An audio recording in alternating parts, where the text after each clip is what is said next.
Welcome to the channel. So I'll be talking about this story of a Kenyan lady, age 37, that is held in Vietnam, that has been going rounds on social media. So what happened is that this lady was hired to take some drugs from Kenya to Vietnam. So you can imagine this story started in Kenya. She went through the checking in JKIA, went through all the security checks, and it was not detected. Then she went to Ethiopia. I think the next transit destination was Ethiopia. She also went through the security checks and she successfully went through. So upon reaching Vietnam, that's when now it was detected that she was carrying illegal drugs in Vietnam. And in Vietnam, the story about drugs is that serious. So 2023, that's when she was caught. And she has been going through the court process alone. Not even a Kenyan, not even the family knew about it. Even the people who hired her for this assignment were not present. So she went through all this process alone. And now the story has just been known just recently. I think on the 6th of this month, that is March, that's when I think she was sentenced. And now she was supposed to be executed. I think, is it yesterday or today? But I think there has been some negotiation by the Kenyan government whereby the process had been halted. So, how did she get to this situation? Apparently, with this kind of corruption here in Kenya, whereby you can be able to do all these manner of shenanigans and you get free. First of all, drug trafficking is an illegal process anywhere in the West world. So if anyone starts this kind of business, you are on your own. And that's why when she went through all this process, she was alone and she never mentioned the people who hired her. Allegedly, they are free and no one is talking about them. The only story we are talking about or people are talking about is about her being executed in Vietnam alone. So the people who hired her nowhere to be talked about, and she has to go through this process alone. So big caution to anyone who is intending to get into this kind of thing. You might succeed in one aspect, one, two, three, but when you get caught, you face the music alone. And that's why it is advisable for anyone to just do the legal business. Even if it takes so long, but at least do something that is clean, something that will not get you into trouble. Because, for instance, if she decided to go to either Middle East to go and just do the maid jobs that ladies go to do in Middle East, she would not be in this trouble. But now she chose to do this particular assignment.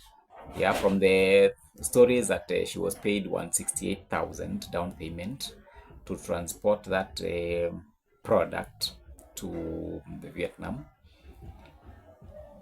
That whole 2 kg, I think 2.3, was worth 27 million.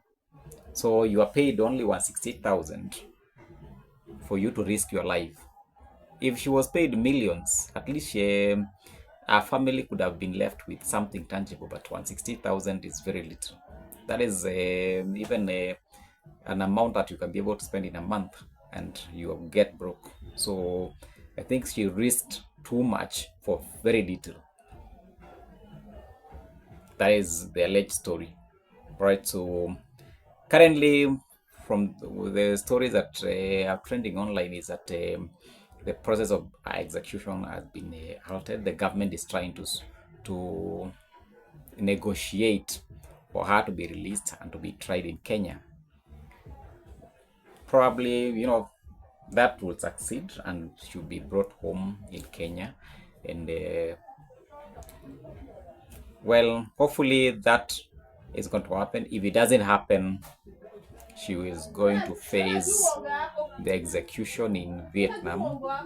So that is a sad story about her. That is how it happened.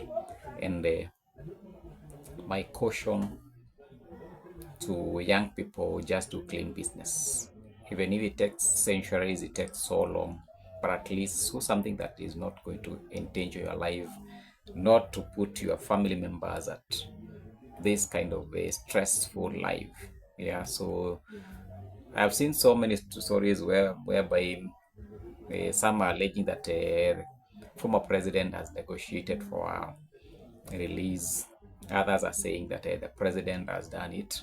Others are There are so many stories, so we don't know who to believe. But at least the so far, not she's still alive according to the stories that we are hearing. So hopefully she can be brought home. But word of caution, this is not something that anyone should be able to try, because the reason why the Vietnam government is not very lenient when it comes to this kind of drug trafficking is because these hard drugs, they are endangering the lives of young people.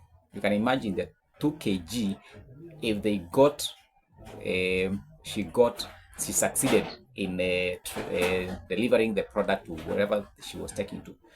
Those are thousands of young people in Vietnam who would have been exposed to that kind of a substance, and it's so dangerous. So that's how bad it is.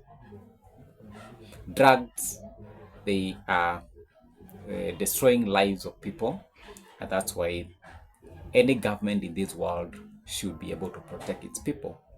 And that is what the Vietnam government is doing, to protect its people from this kind of uh,